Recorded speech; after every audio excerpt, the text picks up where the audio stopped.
Welcome to Asian Idol, a landscape flooded with exaggerated sweetness and formula-driven romance. Vermilion Kiss arrives like a quiet confession, soft, restrained, yet impossibly piercing.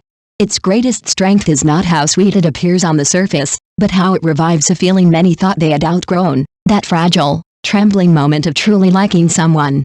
Not loud. Not dramatic.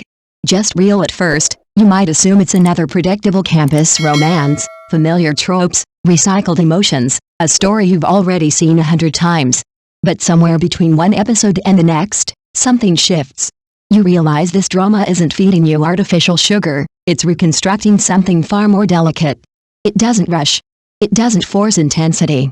Instead, it lingers in the quiet spaces, the pauses, the glances, the almosts, and the audience noticed within just 24 hours of its release. Vermilion Kiss surged to an astonishing 67.26 million inches popularity heat. It climbed to top 2 on the new drama charts, top 4 in female-oriented rankings, and secured the #1 spot in the campus genre. Numbers like these don't come from marketing tricks alone. They reflect something deeper, resonance. A connection that feels earned, not engineered. The names themselves, Tang Xi and Song Si, carry a poetic symmetry, like verses waiting to be completed. One represents logic, precision, and restraint, the other, sensitivity, perception, and quiet strength.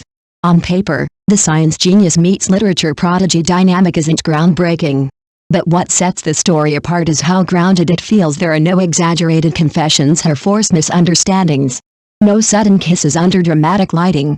Instead, love unfolds through the smallest gestures, a bottle of water handed over without a word, medicine bought in silence, a glance held half a second too long. These are the details that don't scream for attention, but they linger. Zhang Hongming brings a subtle control to his role that feels almost effortless. He doesn't play the typical overbearing male lead. There's no inflated ego, no theatrical dominance. Instead, he embodies a quiet contradiction, a boy who appears distant, even aloof, yet is constantly protecting from the sidelines. His strength lies in restraint. In what he chooses not to say. His eyes do most of the talking. That hesitation, the push and pull between wanting to get closer and fearing he might cross a line, is handled with remarkable precision. It's not overwhelming. It's contained. And that containment is exactly what makes it believable. Opposite him, Zhai Yiying delivers a performance that is equally grounded. Song Si is gentle, yes, but not fragile. There's a quiet resilience beneath her softness, the kind you often find in real life but rarely see portrayed with such care. She doesn't demand attention. She earns it. What's most surprising is the chemistry between them. As first-time collaborators, there's no awkwardness, no sense of unfamiliarity. Instead, their interactions feel natural, almost instinctive. There's a faint, almost imperceptible glow when they share the frame, a tension that doesn't rely on dramatic gestures but on emotional undercurrents. It's subtle, but it's enough to pull you in. Perhaps that's why many viewers have compared the drama's tone to certain Korean romance series, less exaggerated, more atmospheric. It doesn't try too hard. And in doing so, it achieves something far more powerful. It makes your heart move, quietly but undeniably. But what truly elevates Vermilion Kiss is its refusal to reduce youth to romance alone. Here, love does not override responsibility. The looming pressure of college entrance exams remains real. Parental opposition isn't brushed aside for the sake of convenience.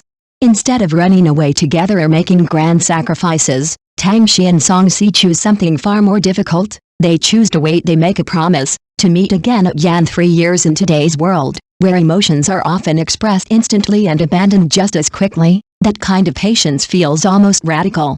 It transforms fleeting attraction into something enduring, something earned. It suggests that love is not just about intensity, it's about consistency. And beyond the central relationship, the drama captures something equally important, the fullness of youth. Friendships, laughter, shared routines, the background noise of school life, these elements aren't decorative, they're essential.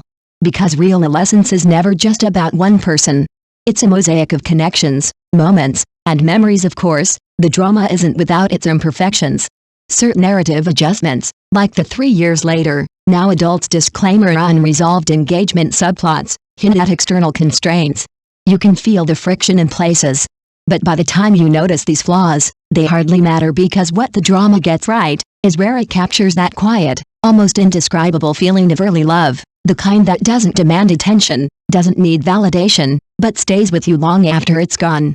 Like a late afternoon after school, when the wind is just strong enough to make you pause, and evidently, without warning, there's an empty space in your heart, just enough space for someone to quietly step in. And maybe that's the real reason Vermilion Kiss resonates so deeply, not because it tells a love story, but because it reminds you of the one you never quite forgot. So tell me, when you watch it, are you falling for the story, or remembering someone you once couldn't forget? Thank you for watching the video.